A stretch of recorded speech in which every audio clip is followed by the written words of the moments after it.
Hey everyone, welcome back to the channel. Today we're diving into a topic that might surprise a lot of you. It's something I've been researching for a while, and it really made me think about the traditions we follow without always knowing their origins. We're going to talk about three practices common in Christian culture that actually have roots in what many would call witchcraft or paganism. Now, before we jump in, let's be clear. The goal here isn't to condemn or judge anyone. It's about exploring history and understanding the fascinating ways cultures and beliefs have blended over centuries. For many, these practices have taken on completely new, faith-filled meanings, and that's a beautiful thing. This is simply a historical exploration. So, grab your coffee, get comfortable, and let's get into it. The first practice we're going to look at is celebrating holidays like Christmas and Easter on their specific dates, complete with all the trimmings like Christmas trees and Easter eggs. Have you ever wondered why we celebrate Jesus' birth on December 25th? The Bible doesn't actually give a specific date. Historically, December 25th was a huge deal in the Roman Empire long before Christianity became the dominant religion. It was the date of Sol Invictus, the unconquered sun, a festival celebrating the rebirth of the sun after the winter solstice. As the days start getting longer, ancient cultures saw this as a powerful symbol of life and renewal. Early Christians, in an effort to make the faith more accessible and relatable to pagans, strategically placed the celebration of Christ's birth on this already significant day. The idea was to replace the sun god with the Son of God, the true light of the world.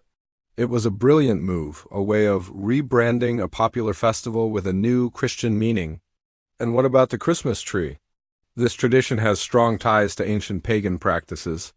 Evergreens were seen as symbols of life and perseverance because they stayed green all year round, even in the harshest winter. Germanic and Norse pagans would bring evergreen branches into their homes during the winter solstice or Yule to symbolize life's victory over death and darkness. They would decorate them to honor their gods. When Christianity spread through these regions, this beloved tradition was adapted and reinterpreted to represent the everlasting life given through Christ. Now let's talk about Easter. The name Easter itself is believed by many scholars to come from Eostre, an Anglo-Saxon goddess of spring and fertility. Her festival was celebrated around the spring equinox, and the symbols we associate with Easter bunnies and eggs are ancient symbols of fertility and new life, directly linked to these pre-Christian spring festivals. Rabbits are known for their rapid reproduction, and eggs have been a universal symbol of new beginnings for countless cultures. So, as Christianity adopted these celebrations, the symbols were given new Christian significance. The egg came to represent the empty tomb of Jesus, and the new life of spring mirrored the resurrection. It's a classic example of how the early church absorbed and transformed existing cultural practices to help spread its message. Okay, let's move on to our second point, which might be even more surprising for some. It's the use of charms, amulets, and what we might call magical thinking for protection or blessing. Now, you might be thinking, Christians don't use charms. But let's look closer. Have you ever seen someone hang a cross on their car's rearview mirror for protection? Or wear a St. Christopher medal on a journey, believing it will keep them safe? Or even place a specific Bible verse in a prominent place in their home to ward off evil? From a historical and anthropological perspective, these actions are functionally very similar to using a protective amulet or a talisman. In many ancient and pagan traditions, objects were imbued with power to protect the wearer from harm, evil spirits, or bad luck. Amulets could be anything from a special stone to a carved piece of wood or a specific symbol. The object itself was believed to hold inherent power. When we look at how some Christians use religious objects, there can be a similar pattern of thought.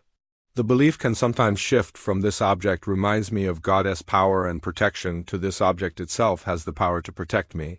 It's a subtle but important distinction. This isn't to say that having a cross in your car is wrong.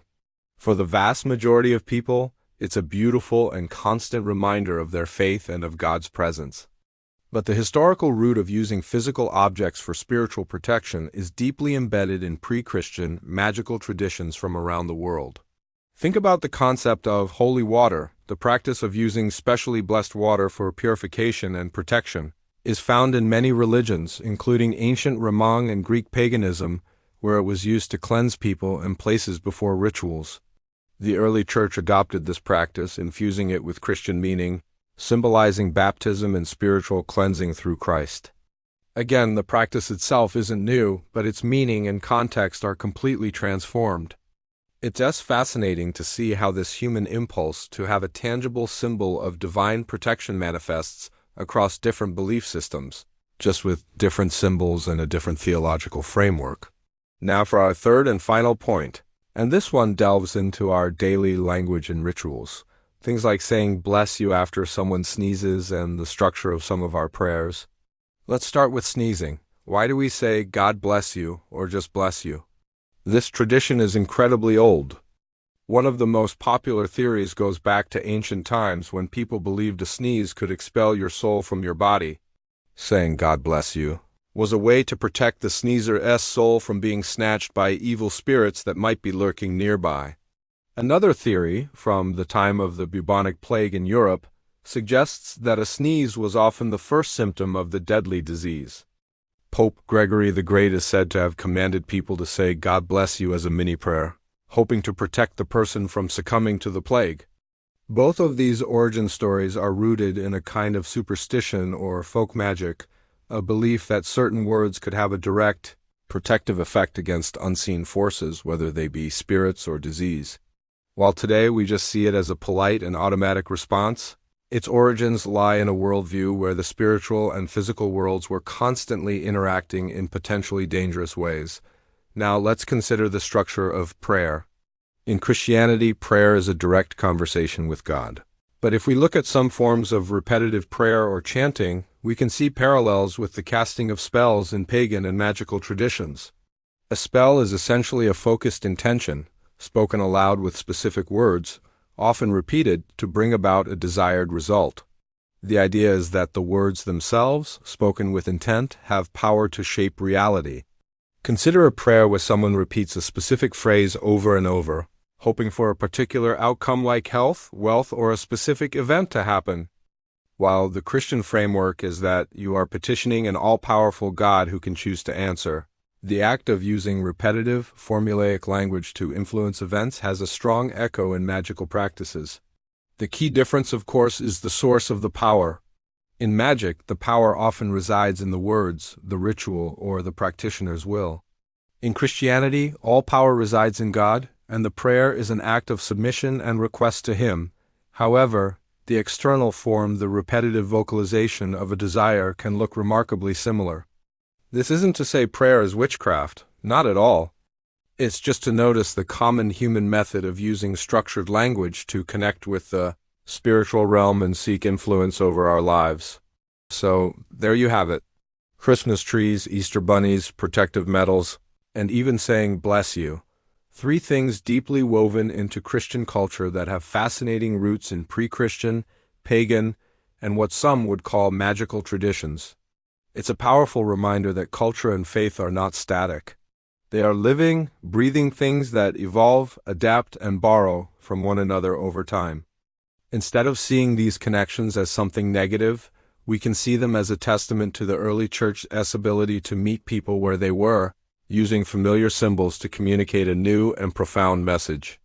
It shows how powerful ideas can transform old traditions into something entirely new. What do you think? Were you surprised by any of these? Do you know of any other examples? Let me know in the comments below. I'd love to read your thoughts. And if you enjoyed this little journey through history, don't forget to like this video and subscribe for more content just like this. Thanks so much for watching, and I'll see you in the next one.